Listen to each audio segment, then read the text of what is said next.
नमस्कार दोस्तों, स्वागत है आपका आपके अपने YouTube channel self study academy पर। बात करते हैं मुख्य सेविका भर्ती के बारे में।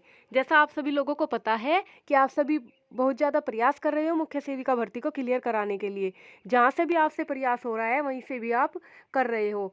यानी कि बात करें तो आप आयोग में भी प्रयास कर रहे हो, आप ICDS विभाग में भी प्रयास कर रहे हो और आप कोर्ट केस में भी जो भी आपसे हो सकता है वहाँ पर भी आप लोग प्रयास कर रहे हो। तो मुख्य सेविका अभ्यर्थियों के लिए थोड़ी सी राहत की खबर है कि कल कुछ छात्राएं ICDS विभाग गई थी। वहां पर उन्हें अनुपमा जी मिली जो वहां का कार्यभार देखती हैं और उन्होंने पर्सनली छात्राओं को अपना नंबर भी दिया।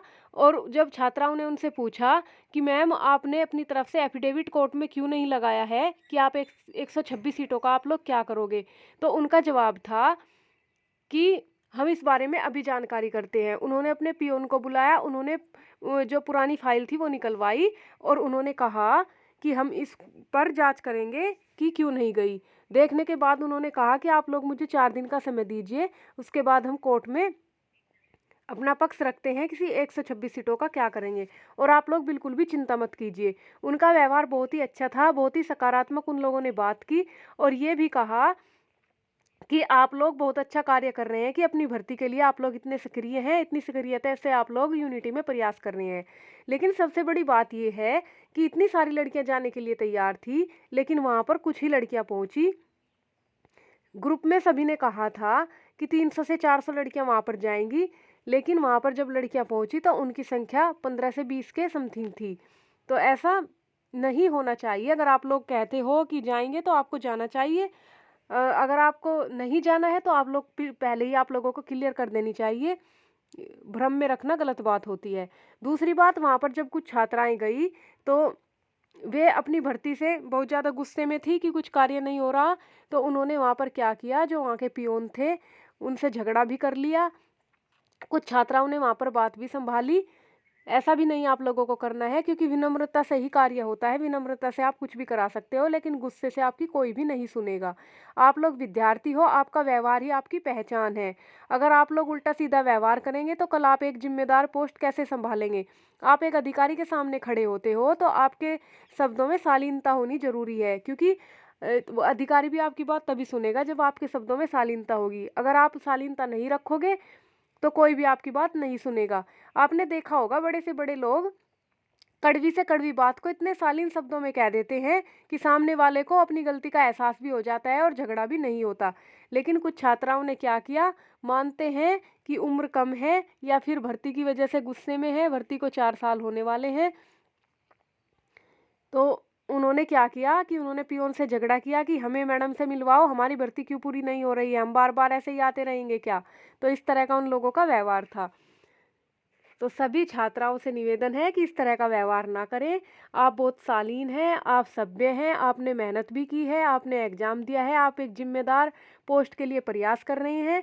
तो आप लोगों को शोभा नहीं देता कि आप उचित व्यवहार ना करें। आपको उचित व्यवहार ही करना चाहिए। और वहाँ से पॉजिटिव आंसर मिला है, जल्दी आपको रिजल्ट देखने के लिए मिलेगा। और बहुत सारी छात्राएं जो गोरखपुर की हैं वो जनता दरबार भी जाती रहे। और अब बात करते हैं आपके लेटर की, जो आप लेटर पोस्ट करते हो। जो आप लेटर पोस्ट करते हो वो भी विभाग में पहुंच रहे हैं। वहाँ पर जब हमने जानकारी की तो पता चला कि वहाँ पर जो भी कर्मचारी कार्य कर रहे हैं उन्होंने कहा कि आपके लेटर की वजह से और आपके प्रयास की वजह से भर्ती में तेजी लाई जा रही है और आयोग भी इस पर सक्रिय है। तो आप लोग प्रयास करते रहें। ICDS विभाग से ये भी पता चला कि आयोग DV करा सकता है, ये उनके हाथ में है और वे जल्द ही अपना पक्ष कोर्ट में रख देंगे। तो आयोग में आप लोग जाते रहें, वहाँ प्रार्थना करें, रिक्वेस्ट करें कि आप लोग हमारा DV कराएं। DV पर रोक नहीं है।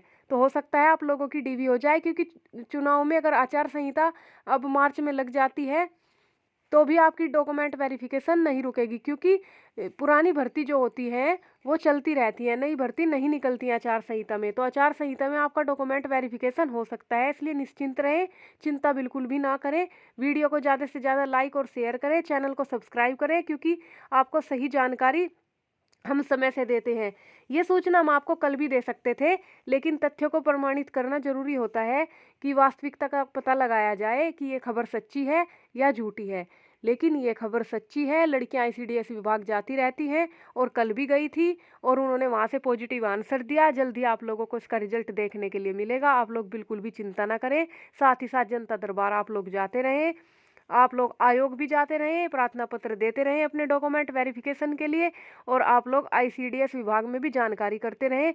और उन लड़कियों का, उन अभ्यर्थियों का बहुत बहुत धन्यवाद जिन्होंने इतनी सक्रियता दिखाई, आयोग में गई, ICDS विभाग में गई, अपनी बात शालीनता के साथ रखी, और जिन छात्राओं ने बात बिगाड़ने की कोशिश की उन लोगों ने संभाल लिया। उनको हृदय से आभार कि उन्होंने अच्छे से सब कुछ हैंडल किया और पॉजिटिव रिजल्ट देखने के लिए मिला। और अनुपमा जी से मिलने के बाद जो भी छात्राएं थी वो अत्यंत खुश हैं। अनुपमा जी ने कहा है कि जल्द ही आपको पॉजिटिव रिजल्ट मिलेगा। तो छात्राओं में एक उम्मीद की किरण दिखाई दी। तो आप लोग लगे रहिए, आपके प्रयासों का काफ़ी असर दिख रहा है, आपके ट्विटर कैंपेन का भी असर दिख रहा है। और आज प्रयागराज में माननीय मुख्यमंत्री जी आ रहे हैं। कुछ छात्राएं उनसे ज़रूर मिलें और अपनी बात रखें ताकि वो आपकी भर्ती में और तेज़ी आ सके। तो आज के लिए बस इतना ही। आपको वीडियो कैसी लगी कमेंट बॉक्स में ज़रूर बताएं। धन्यवाद।